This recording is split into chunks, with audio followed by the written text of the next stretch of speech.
Hello and welcome to Dawn Chorus Writes, a Miraculous Ladybug fanfiction and audio fiction. This is a new series for holiday magic season over on my channel, written and narrated by myself, hello Dawn, and it's called All I Want for Christmas. Also, a massive shout out to the artist for her work in the thumbnail, Marshmeowllowmuffins, I can't pronounce it. All her description, all her information's in the description below. Go ahead and send her some love. Send me some love by smashing that like button. Comment down below what you think of it and what's going to happen next. And subscribe so you don't miss out on all the fluffy Christmas holiday goodness. And I hope you enjoy. Part 1. Adrien, Cat's POV. Adrien paced around his room, replaying the conversation he'd had with Marinette the day before at the thankful celebration. None of it had gone to plan. He had rehearsed what he was going to say to her in the morning, as he was forced to play the same tune on the piano over and over. He had given her the leaf, declaring she was the one he was thankful for. That had been clear, hadn't it? Then why did it feel muddled and confusing when she looked at him and said she was thankful for him too? What had she meant by that? Was it the same as him, or was it merely as friends? But then their friends had interrupted them, diverting them away from their conversation. Had she not realized what he meant by the leaf and his growing feelings towards her? He had wanted to take her to one side and explain how much he had loved spending their time together over the past week. Making that tree, watching it grow, had confirmed his own blossoming feelings towards Marinette. And yet, as they danced once before his father had ordered him home, the words had failed him again.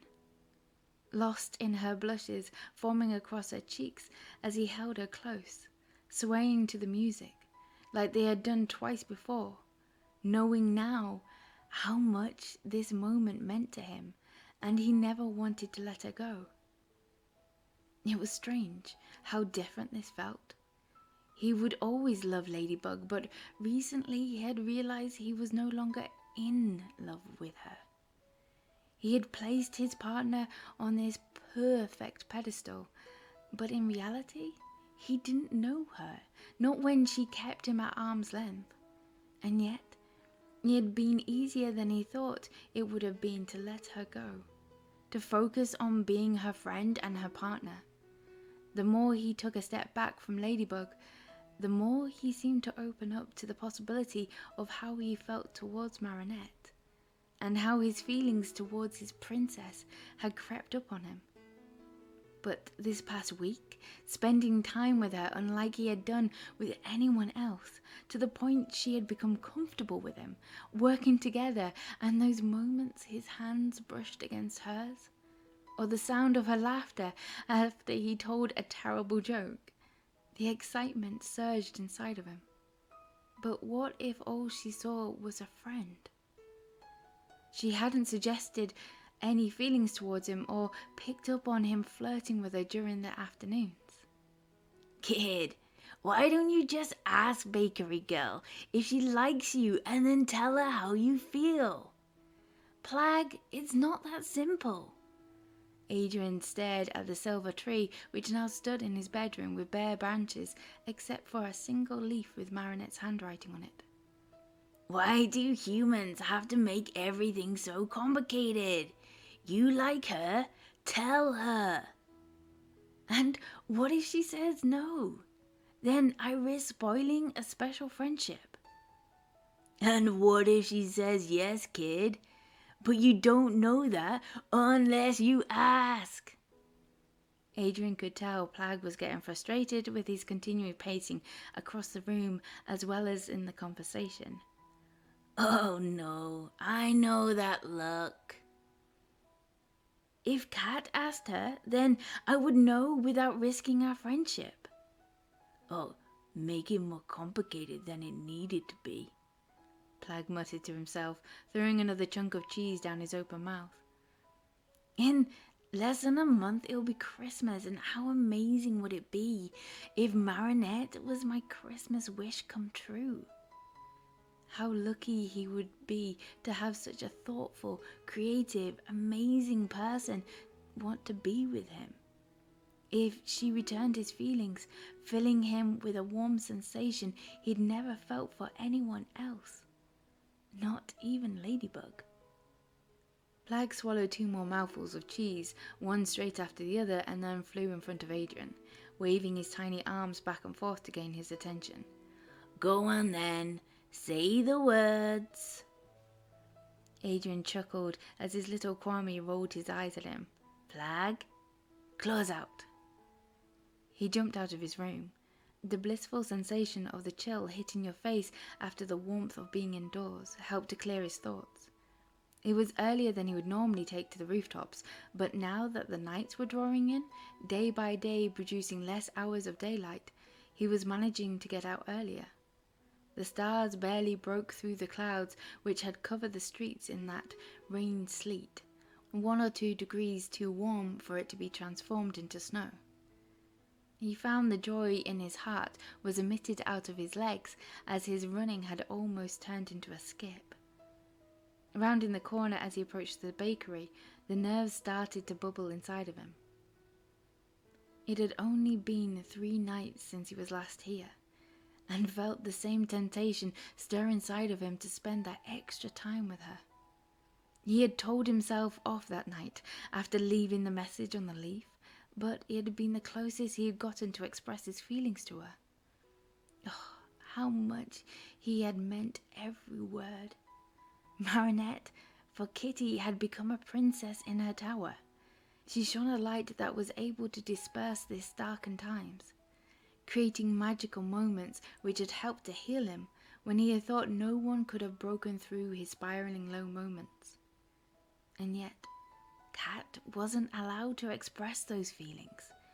It made more sense for Adrien to date Marinette than a superhero, and yet only this cat was able to get the words out. A sweet sound called out, beckoning closer like a beam guiding him home. He heard the transition from one song ending, giving away to the sounds of Christmas bells, and then a warm voice carried across to him through the icy wind, and noticed it was coming from his princess. She was standing amidst a string of fairy lights, becoming tangled as she sang out the lyrics, emphasizing the meaning of each word, each sentence, like they were a Christmas wish she was sending to Santa. It added a different meaning to the familiar words as she swayed her hips back and forth as a tempo for the slow opening verse of the song, All I Want for Christmas. I don't want a lot for Christmas. There is just one thing I need. I don't care about the presents underneath the Christmas tree. I just want you for my own, more than you will ever know. Make my wish come true. All I want for Christmas is... She paused, glancing around her. Hello, Kitty. The simple backing track continued to emit out of the speaker she had placed on a small table, suggesting the next part of the lyrics, and yet refused to be sang, cutting her off her Christmas wish and expressing her heart's desire. He hadn't noticed jumping across the rooftops. All he had been aware of was her sweet, enduring voice. He wanted to hear more. Princess, why did you stop? Please continue. He landed on the railings and watched her startled expression shift to embarrassment as her cheeks turned to a crimson colour even in the low glow of the fairy lights held in her hands. Sorry, Kitty, but I don't do requests nor an audience. If I had known you were listening... She turned her back on him, and he could hear her take a deep breath, and his heart melted for her. That's a shame. Maybe one day he could maybe persuade her to finish the song as he played out the tune on the piano. Can I ask? It kind of sounded like you were sending out a Christmas wish. What does my princess want for Christmas? Could he dare hope? Would he be lucky enough to hope it might be linked to what he wanted most for Christmas? Oh, that would be telling now, wouldn't it? Not that it will come true. I've been wishing for the same thing for the past couple of years, but my wish seems to go unnoticed. I did start to think maybe this year would be different. I don't know. Maybe it's too big of a wish. Anyway, what brings you out again, Kitty? And what happened to you yesterday at the Thankful event?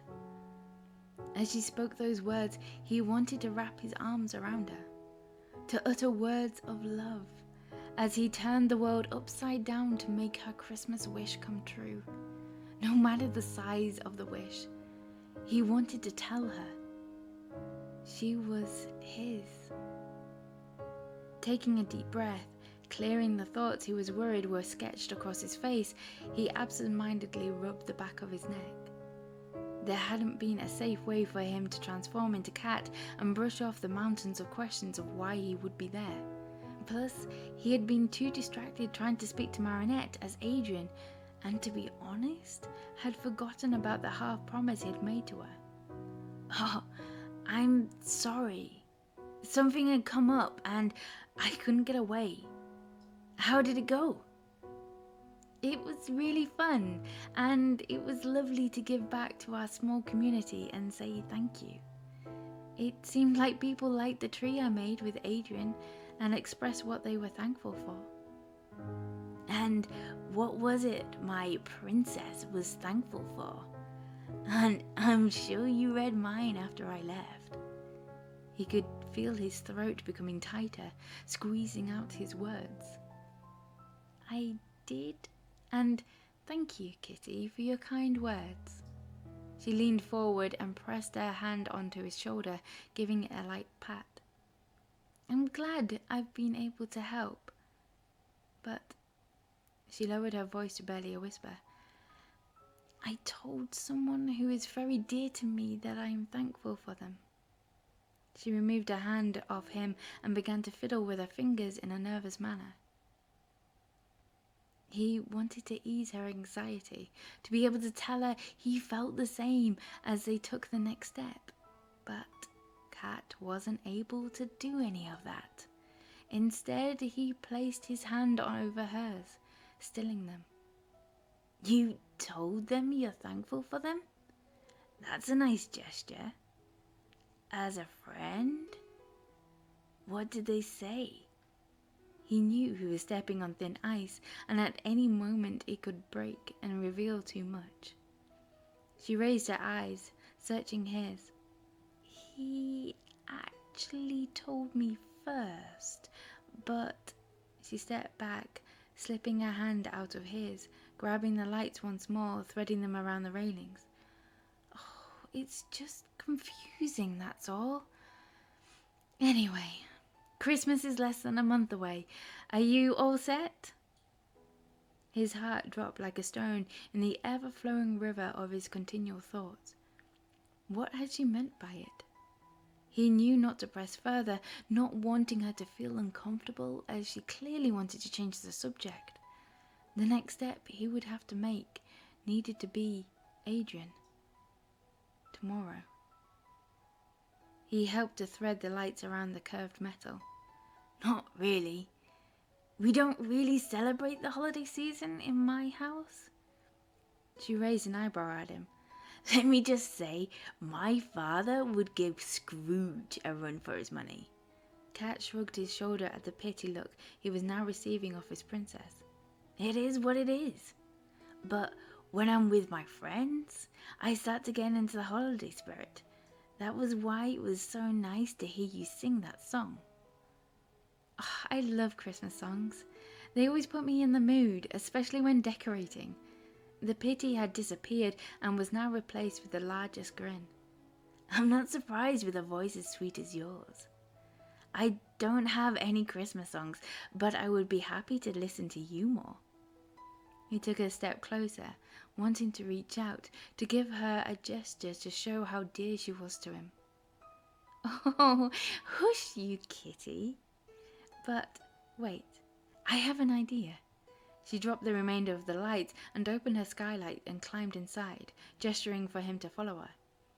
The space had a gentle scent of oranges and spices from the candle on the side, whilst a sugary vanilla lingered in the background. It reminded him of their time together. Oh, how much he loved doing that project with her. He paused. That was it. Oh, it's in here somewhere. She was darting around her room, searching under craft projects. Sorry, I'm in the middle of making my Christmas presents. What are you searching for? A CD?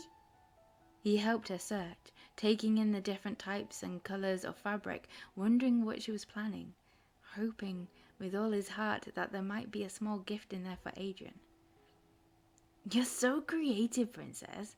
I love to see what you make and how you make it. He went to move over to the chest and search inside when she darted out in front of him. It's not in there. I know that for a fact. Would you be able to look way over there for me?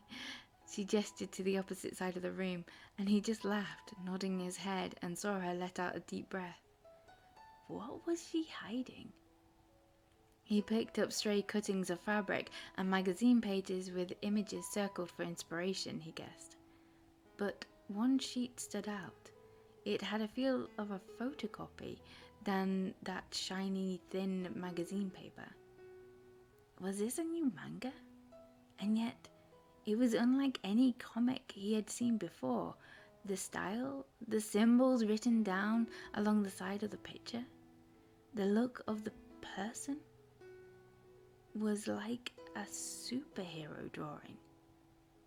Why did it look so familiar? Like he had seen it before. And then he noticed a sketching of a piece of jewelry beside the character. A bracelet. It was green like jade with a face. He stared at the piece of paper in his hand and then at Marinette, who was still darting around the room. Why would she have something like this in her room? What did it mean? Why would Ladybug entrust Marinette with such an important piece of information? Oh, I found it! Yes, thank goodness. It was sending me crazy there, you know? She stood in the room and held up the CD case. Cat suddenly placed the piece of paper in his hand back into the stack of magazine cuttings and suddenly felt lightheaded, needing some air.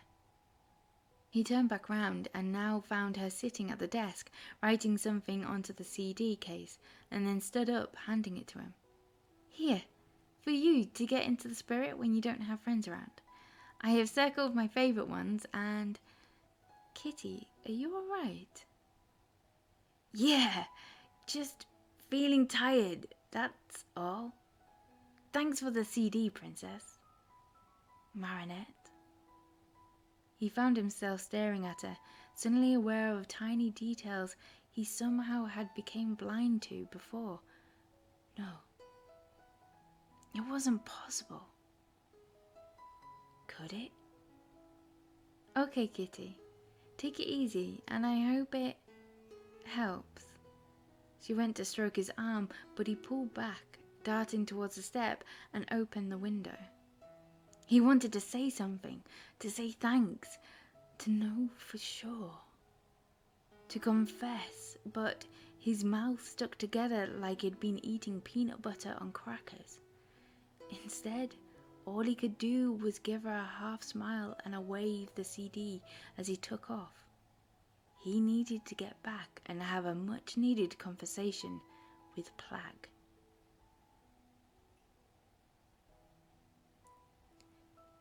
thank you for listening to part 1 of All I Want for Christmas. And I hope you don't mind my little bit of singing in there as well, mixed in. So nervous about it. Yeah, so make sure you smash that like button, comment down below what you think of it and what will happen next, because you know I'd like to read your comments, and subscribe so you don't miss out on part 2. And the schedule is also live on my community page, so make sure you check that out for all the future videos that will be coming and stories that will be coming out during holiday magic season. And yeah, I'll speak to you soon. Bye.